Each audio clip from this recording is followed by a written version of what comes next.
Zdravo, moje ime je Veronika, dobrodošli na moj skincare kanal. Danes bom govorila o zaščiti otroške kože pred soncem. Še prej pa bi vas prosila, če so vam vsebine všeč, prosim, subskrbajte se na moj kanal in všečkajte vsebine, ki so vam všeč, s tem me podprete in motivirate za moje delo naprej. Sedaj pa kar k tematiki. Torej, danes bi govorila o zaščiti otroške kože pred soncem. Otroška koža je strukturno drugačna od odrasle. Ko se otrok rodi, je povrhnjica tanjša, manj je melanocitov, se šele razvijajo, koža je bolj propustna, lažje se absorbirajo snovi in tudi bolj propustna za izhlapevanje vode, torej hitreje postane tudi suha, če na njo ne pazimo. Ker je otroška koža tako občutljiva in tako drugačna, moramo poskrbeti, da jo zaščitimo pred soncem. Jaz priporočam, da otroka do 6. meseca starosti ne izpostavljate direktno sončni svetlobi, ker je to lahko zelo škodljivo za njegovo kožo. Sedaj so raziskave tudi pokazale, da se izpostavljanje v otroštvu, večje izpostavljanje v otroštvu direktnemu soncu lahko akumulira in potem nadaljnje kaže pri razvoju kožnega raka v starosti. Tega si nihče ne želi, ne želimo si niti opeklin naših dojenčkov, zato naših dojenčkov do 6. meseca ne izpostavljamo direktnemu soncu. Uporabljamo seveda fizikalno zaščito, klobučke, bombažne oblekice, držimo se v senci, predvsem med 10. in 4. uro in pazimo na svojega otroka. Potem, po 6. mesecu starosti, pa seveda je koža že dovolj razvita, da lahko uporabljamo tudi kozmetične izdelke.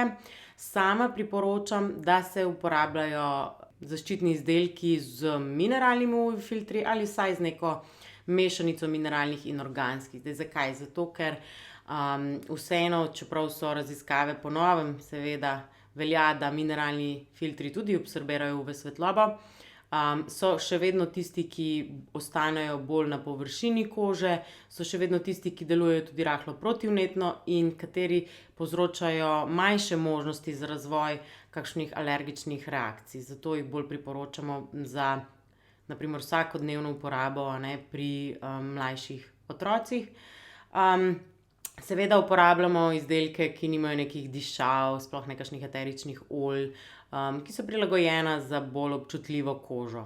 Najbolj pomembno je, da gledamo zaščitni faktor. Pri zaščitnem faktorju jaz nujno pozivam, da se držimo številke 50, če res ne gre drugače številke 30, vendar sami vemo, da pri nanašanju zaščitnih izdelkov nismo tako rigorozni, kot so v laboratoriju. Tam so plasti bistveno debelejše, kjer testirajo dejansko zaščito, zato bi jaz za dojenčke vedno priporočala SPF 50+, kar vam omogoča tudi ne samo visoko UVB zaščito, ampak seveda tudi visoko UVA zaščito. Vse v enem izdelku. Čeprav so ti izdelki seveda, ki so mineralni, se poznajo na koži, so beli, pač vizualno niso najlepši, ampak gre za našega otroka in za zaščito kože našega otroka in sama sem se navadila, da v bistvu, če vidim pri malčkih, da imajo kakšno belo sled, si rečem, no, saj so vsaj zaščiteni, to je dobro, pač starši za njih skrbijo in tudi sama nimam problemov, če moja hčerka izgleda malo belo, vsaj vem, še posebej dobro vem, na katerem predelu je ekstra zaščitena. Pomembno je tudi, da to zaščito obnavljamo, seveda, ko se kopajo, švickajo, je potrebna ponovno nanos kreme. Če pa na primer nimamo ravno otroške kreme s sabo in je vseeno nekje sonce in vidimo, da smo izpostavljeni dlje času, da je naš malček izpostavljen dlje času soncu, seveda lahko uporabljamo svojo, vendar za vsakodnevno uporabo potem vseeno uporabljamo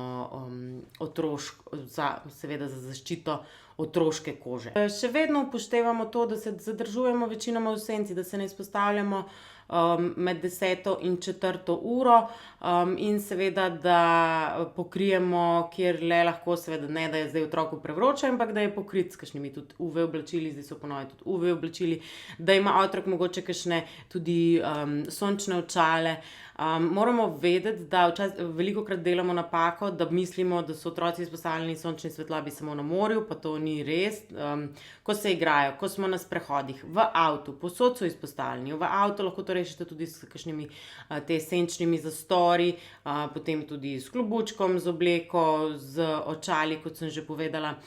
Veliko načinov je, in seveda z zaščitno kremo, veliko načinov je, da lahko zaščitite svojega otroka, in če le lahko, ga dajte, ker bo to omogočalo, da bo imel lepšo in bolj odporno kožo, večje možnosti za zdravo kožo v nadaljnjem življenju. V naslednjem videu vam bom predstavila tudi repertoar krem oziroma izdelkov, ki sem jih sama prakticirala, ki so mi bili všeč.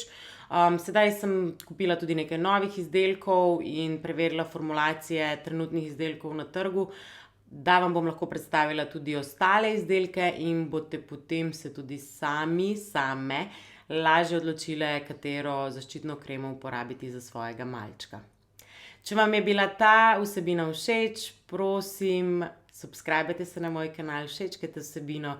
Do naslednjič pa prav lep pozdrav. Čau!